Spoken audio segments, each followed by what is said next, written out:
Hello everyone, welcome back to my channel. সবাইকে জানাই শুভ শারদিয়া। তো আজকে দেখো আমরা সকাল সকাল সবাই রেডি হয়ে বেরিয়ে পড়েছি, কারণ আমরা ঘুরতে যাচ্ছি কল্যাণী আইটিআই। পুরো ভিডিওটা স্কিপ না করে দেখতে থাকলে তোমরাও কোনো পরিশ্রম ছাড়াই কল্যাণী আইটিআই এর ভিডিও বাড়িতে বসেই দেখতে পারবে। এমনকি ঠাকুরও খুব সুন্দরভাবে আমি দেখিয়েছি। তো চলো দেখতে থাকো।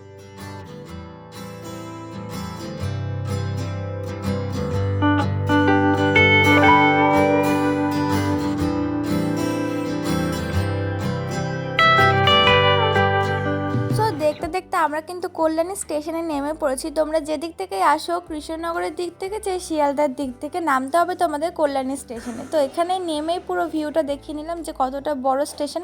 দেন আমরা স্টেশন থেকে বেরিয়ে টোটোতে উঠে পড়েছি। টোটোতে তোমাদের 20 টাকা করে ভাড়া নেবে, আর তোমরা অর্ধেক রাস্তায় গিয়ে নেমে পড়বে, কারণ টোটোওয়ালা বেশি দূর যাবে না। দেন পুরোটা রাস্তা 1 ঘন্টা তোমাকে হেঁটে হেঁটে যেতে হবে। অনেক ঘোরানো পেঁচানো রাস্তা পার করে শেষে গিয়ে তুমি প্যান্ডেলের চূড়াটা দেখতে পারবে। এরপরেই তুমি আস্তে আস্তে ভিড় ঠেলে মন্দিরের ভেতরে ঢুকে পড়বে, আর পুরো মন্দির প্যান্ডেলটাকে তোমরা দেখতে পারবে। এই ভিডিওতে খুব সুন্দরভাবে প্যান্ডেল এবং মাকে দেখানো আছে, তো তোমরা দেখতে থাকো।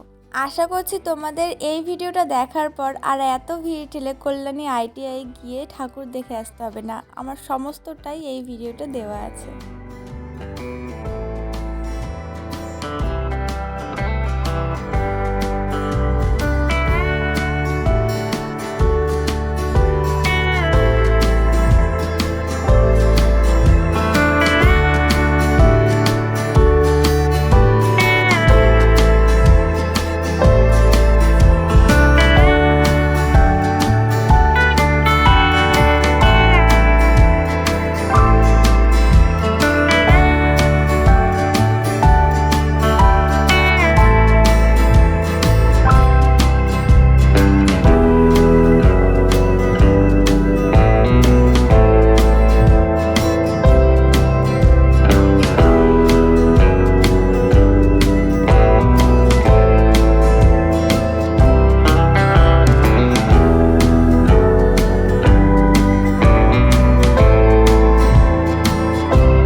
দেখতে দেখতে কিন্তু মন্দিরের সামনে চলে এসেছি, আর প্যান্ডেলের সামনে দেখো লেখা আছে লুমিনাস ক্লাব। সমস্ত লেখাটাই কিন্তু সমুদ্রের ছোট ছোট শঙ্খ, ঝিনুক এবং পাথর দিয়ে লেখা। কিছু কিছু জায়গায় সমুদ্রের কণা কণা বালিও লাগানো আছে। তো পুরো মন্দিরের ভেতরটা যখন তোমরা দেখবে পুরো অবাক হয়ে যাবে। মানে পুরো কাজটা ওপর থেকে নিচ পর্যন্ত এবং ভেতরে সমস্তটাই সমুদ্রের বিভিন্ন জিনিস দিয়ে করা, মানে বালি, শামুক, ঝিনুক এই টাইপের জিনিস। তো পুরোটাই হাতে নিখুঁতভাবে করা। এমনকি লেখাটাও, ক্লাবের নাম যে লেখা আছে সেইটাও কিন্তু ছোট ছোট ঝিনুক, পাথর এইসব দিয়েই লেখা।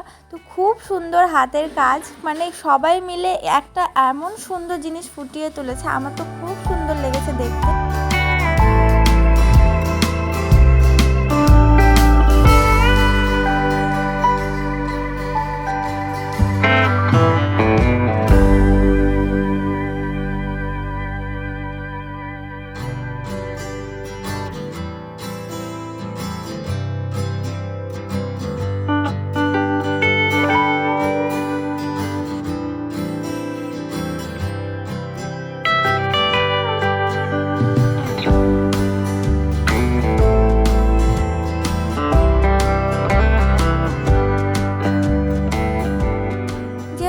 আগেরবারও গিয়েছিলাম, তাই জন্য আমরা জানি যে মায়ের সামনে কিন্তু কাউকে দাঁড়িয়ে ছবি তুলতে দেওয়া হয় না। তো দূর থেকে তোমরা যখন আসছো তখনই ভিডিও অন করে বা ছবি তুলে নিতে হয়, আর সামনে এক বিন্দু তোমাকে দাঁড়াতে দেবে না, ঠেলে বের করে দেবে। আর এখানে পুরো মায়ের প্রতিমাটা ছিল রূপোর, আর মায়ের গয়নাগুলো ছিল সোনার। তো মাকে দেখছো খুবই সুন্দর লাগছিল, মানে এরকম ঠাকুর সচরাচর দেখা যায় না। তো নমস্কার করে নাও, যার যা যা মনস্কামনা আছে চেয়ে নাও।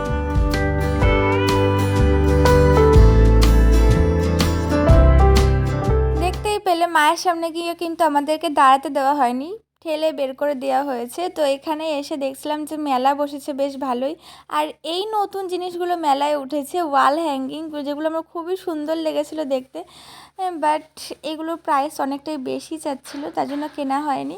আর আমি চাইলে এগুলো নিজেও বানিয়ে নিতে পারবো, তাই আর কিনিনি। তো প্যান্ডেল থেকে বেরিয়ে কিছু কেনাকাটা করে আর কিছু খাওয়া দাওয়া করে আমরা কিন্তু বাড়ির দিকে রওনা দিয়েছিলাম, কারণ আমাদের ট্রেন ছিল।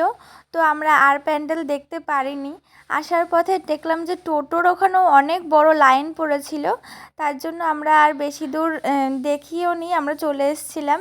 তো যারা যারা ফুল ভিডিও দেখেছো তাদেরকে অসংখ্য ধন্যবাদ। আর কে কোথা থেকে আমার ভিডিওটা দেখলে একটু কমেন্ট করে জানিও। আজকের ব্লগ এই পর্যন্তই, বাই।